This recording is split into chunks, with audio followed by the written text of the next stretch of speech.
Hello students, welcome to my YouTube channel. In this video, we will clear the features, problems and policies of agriculture.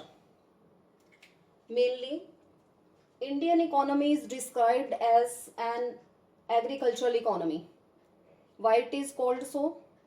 Do you ever think why Indian economy is called an agricultural economy? Because it contributes a lot to the Indian economy, and that's why it is called that agriculture is the backbone of Indian economy. In this today's topic, we have to clear uh, this statement. We will work upon this statement that agriculture is the backbone of Indian economy. And to prove this statement, let us describe the role and importance of agriculture in Indian economy, because it contributes a lot. So there are so many evidences through which we can clear that Indian economy is an agriculture economy and agriculture contributes a lot to the Indian economy. So first and foremost evidence through which we can explain the importance of agriculture is contribution to national income or how agriculture contributes to national income or country's gross domestic production. On the eve of independence in 1951, approximately the contribution of agriculture in total GDP that was 50%. But in 2014-15, the contribution that has been reduced to 17.4%. But in the year 2018-19, the contribution of agriculture that has been reduced up to 14.8%. That is a good sign, because our burden of primary sector that has been reduced and that has been shifted to secondary sector, means tertiary sector or allied activities, and moreover our third sector contribution that has been shifted to third sector, that is related to services sector. It means our secondary sector's contribution and tertiary sector's contribution that has been raised up in total national income of the country. That is a good sign of country's development. Number 2, source of livelihood. If we analyze that, then we can see that approximately 50% of country's total population, and total population in urban area or approximately 80% of country's population in rural area, that is totally dependent upon agriculture or allied activities.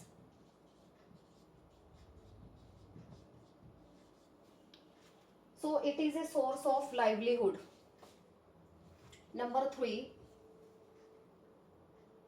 source of employment. Actually, a source of livelihood, because most of the people are engaged in agriculture or allied activities, so it provides employment to rural as well as to urban people also. Number 4,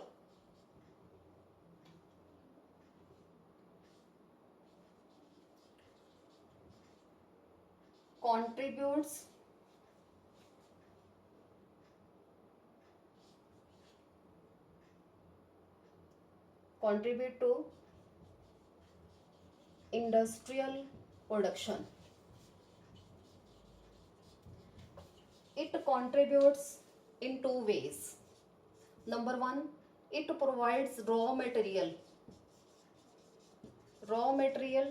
to the industries. Number two, purchase of industrial products.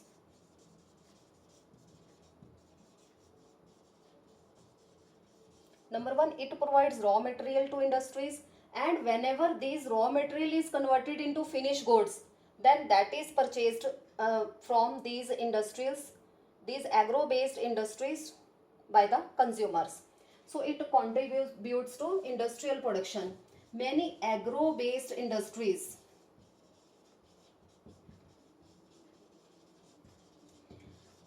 these agro-based industries, for example, suppose that jute industry, textile industry,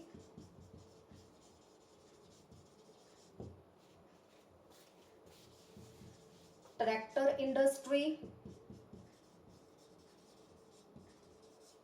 agriculture, implements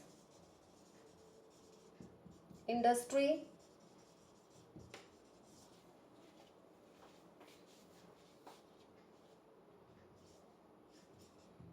edible oil, and many types of other cash crops upon which these agro-based industries are totally dependent upon such a type of raw material. And similarly, sugar industry also.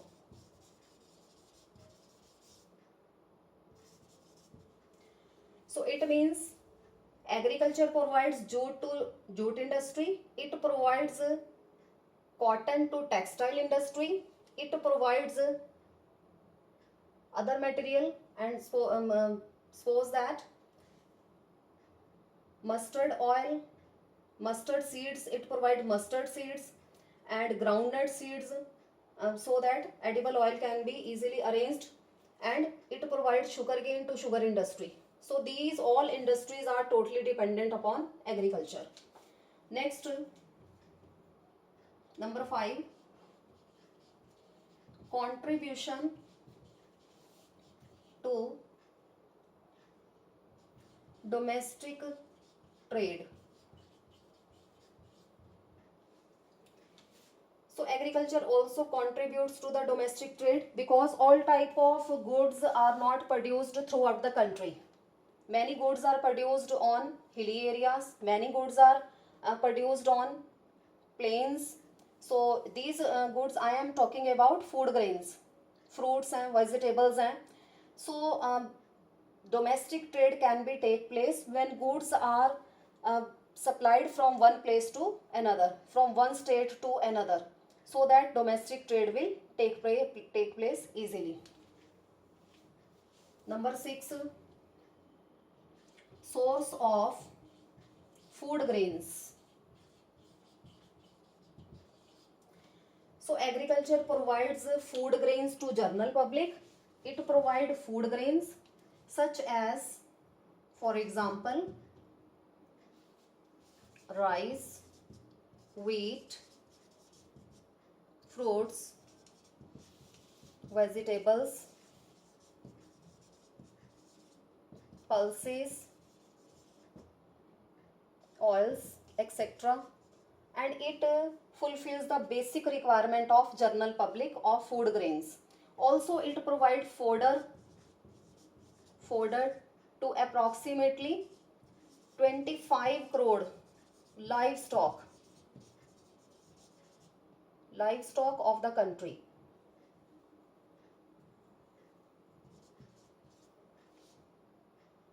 It also provide fodder to the country's livestock. And our next contribution of agriculture, that is, it contributes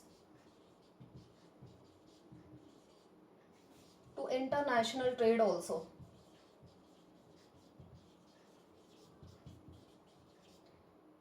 How it contributes to international trade? Because many goods are exported.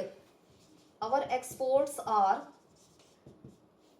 India exports tea, coffee, cotton,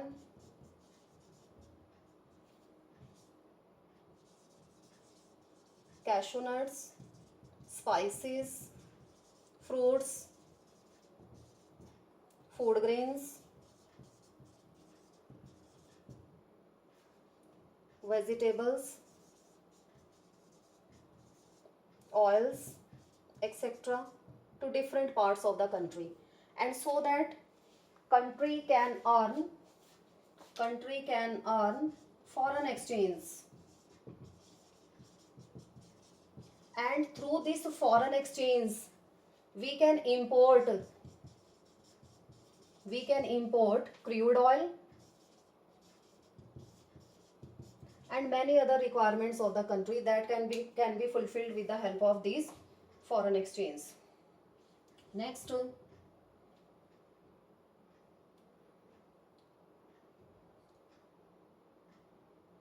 it support to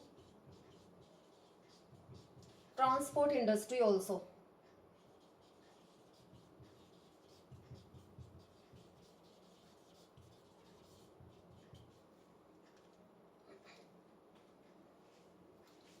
How it contributes to our transport industry, agriculture? Because our railways and roadways carries bulk of agriculture product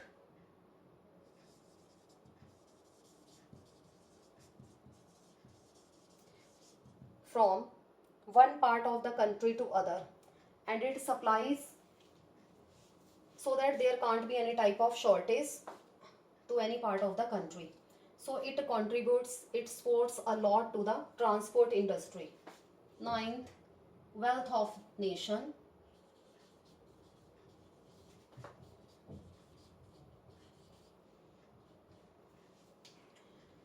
So agriculture is one of the main component of, it is one of the main component of wealth of nation in terms of fixed asset. So in this way we can say that agriculture contributes a lot to the country, and similarly many type of other industries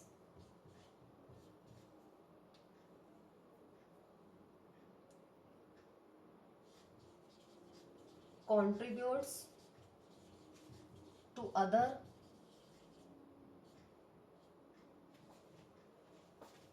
industries. Suppose that which are the examples of other industries? Suppose that pesticide industry, fertilizer industry,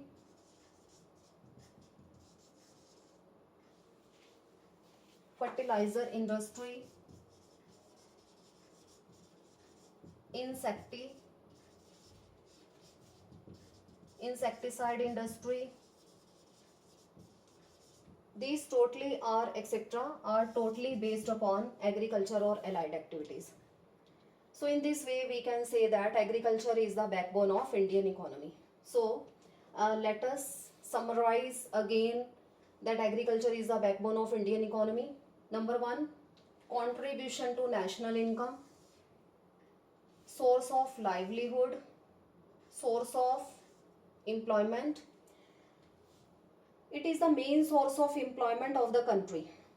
And here I want to clear that approximately we say that 50%, approximately 17.4% contribution of Indian economy, that is totally comes from agriculture or allied activities. But we have to reduce this contribution, because in advanced countries like UK or USA, just 2% population is sufficient to fulfill the basic food requirements of the country.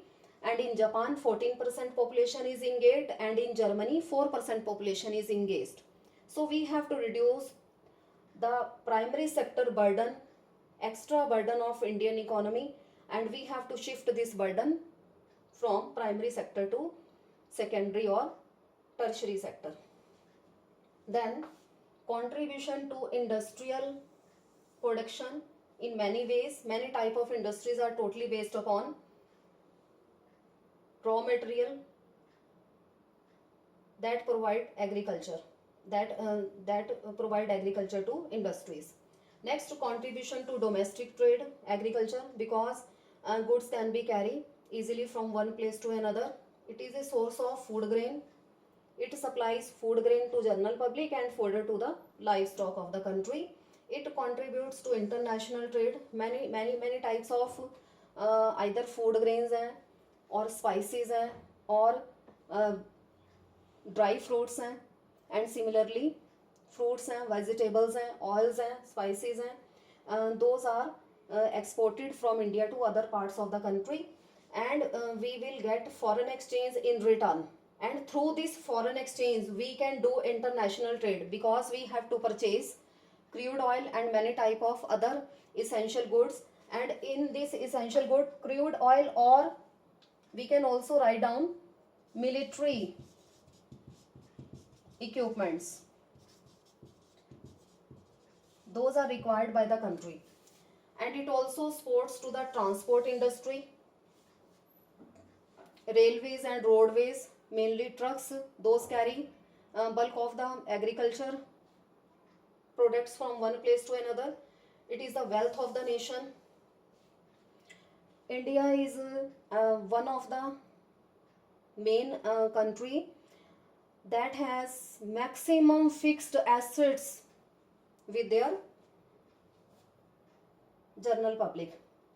Then the contribution to other industries, many pesticide industries, fertilizer industries, insecticide industries, those all are dependent upon agriculture. So agriculture helps us a lot in the development of Indian economy. So that's all regarding this topic. So do subscribe the channel to see all the videos related to features, problems and policies of agriculture. Thank you.